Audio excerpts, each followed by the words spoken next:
Every character in the series Power somehow embodied one of the 7 deadly sins, but there are a select few who just embodied it better, like Kanan Stark did the sin of wrath. When Kanan gets released from prison, his sole purpose in life is to make Ghost and Tasha's life a living hell, because they are the reason he got locked up. What's this about, man? Don't fucking play stupid. You know what this is about.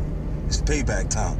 He is at war with the world, and his thirst for revenge robs him of enjoying any good thing left of his life. He doesn't really spend any time with his son Sean unless he wants to use him as a pawn in his grand quest to get revenge on Ghost. Kanan gets so consumed by this deadly sin to the extent that when Sean refuses to be his pawn anymore.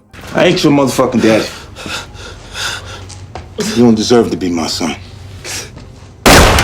This act of brutality not only shows us how far gone Kanan Stark is, but also how far the sin of wrath can take a man. Hell knows no fury like Kanan's rage, as it is one that simmered for 10 years in prison. All that time, nurturing hate and wrath, that can turn any man into a demon, and that's exactly what it did to Kanan. It's been a minute since I've been in cuffs. Don't make them too tight.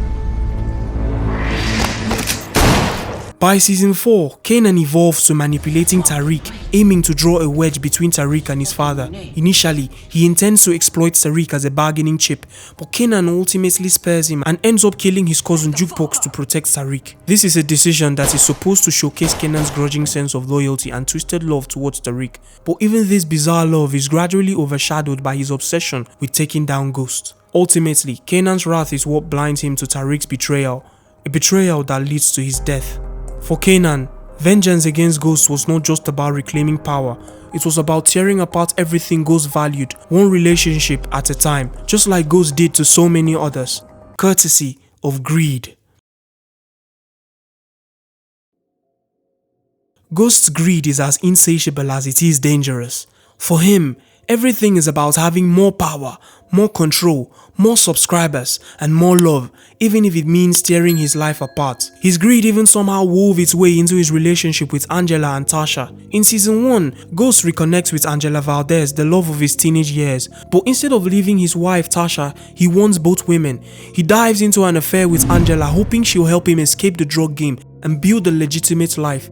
Yet he expects Tasha to stay loyal and can't stand the thought of her being with another man. It is so intense that when he finds out about Tasha's lover, Terry Silver, he doesn't hesitate to kill him in season 5.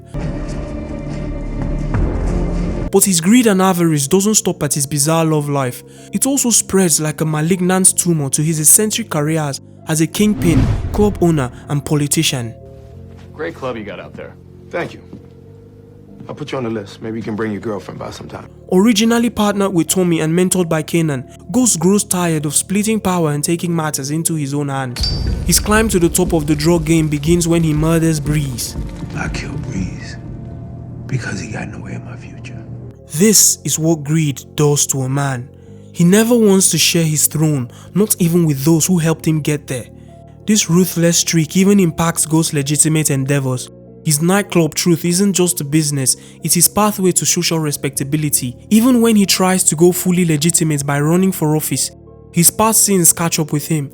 Ultimately, this greed leads to his demise. No! Beware, greed can cost a man the trust of his family, the lives of those he loves, and ultimately his own life. In essence, the greedy bring ruin to their households. One other sin that brings ruin not just to a person's household, but to their personal life is pride, and no one exemplified it better than Tommy Egan. Who the fuck are you? He's Tommy, and he's running shit with me. Any of y'all got a problem with that? It's cool with me. Basically, Tommy Egan's pride in the series is not just a defining attribute, it's more like his moral code. This is what fuels his ruthless actions, his loyalty, and his refusal to compromise his image as a dreaded drug lord. From the beginning, Tommy takes intense pride in being the muscle man, the enforcer who handles problems without leaving traces. That's why I came up here to apologize to you, man. I swear I wouldn't do it again. You're goddamn right about that.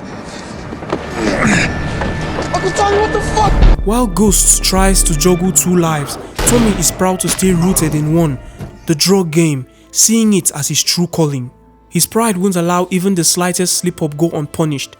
But Tommy's pride isn't the only thing of might or power. It's deeply personal, especially when it comes to loyalty. In season 4, Tommy gets to know for the first time that his father, Tony Teresi, is a mole. Despite forming a bond with Teresi, Tommy's loyalty to Ghost drives him to take his own father's life. His pride won't let anyone, even family, betray him or his closest allies. A little too late, Dad.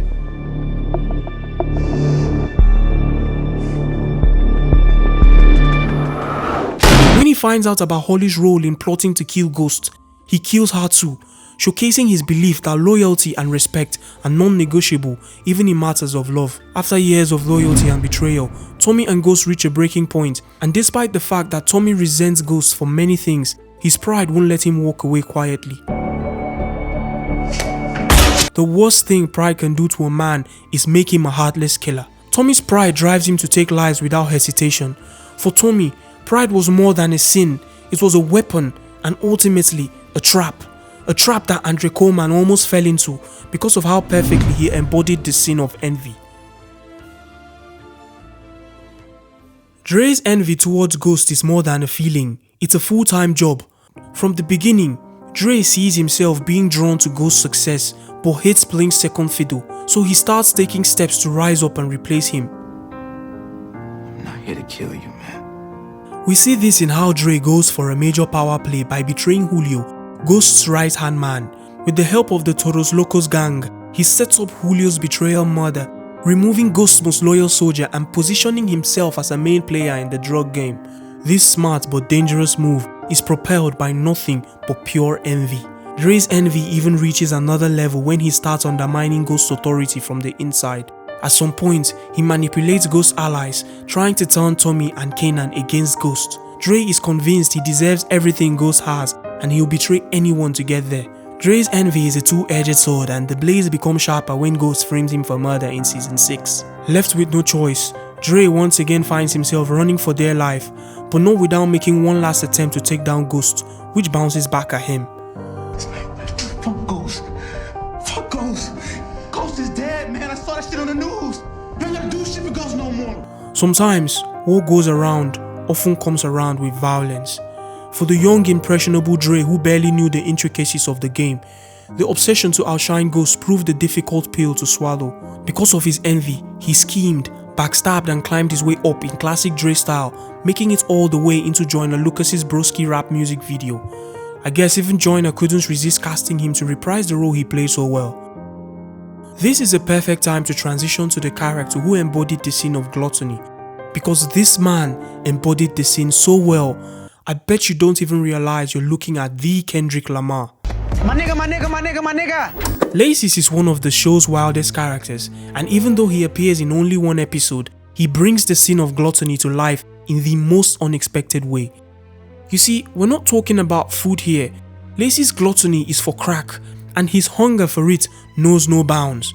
His obsession with drugs is so intense that he's willing to do pretty much anything to score another hit, even teaming up with Kanan and risking his life for dirty deeds. Lacey's is ready to run right into danger if it means he gets a little bit more of what he craves. In his one episode cameo, Lacey shows us just how powerful gluttony can be when it comes to addiction. His entire personality seems wired around one goal: finding his next high. I can take his wallet too, right? I don't give a fuck, take your shoes too. It's really funny and sad at the same time. He hustles people on the streets for a few dollars with a mix of charm and desperation, and he even manages to make Kanan laugh with his quick wit. Lacey is totally caught up in his own world, and that's the scary part of gluttony. It pulls you in until you're willing to sacrifice anything for just a taste of what you want. Lacey's overindulgence is an awful caution against addiction and how much it can grip you. At first, it gives you a feeling of euphoria, and before you know it, you're not like us.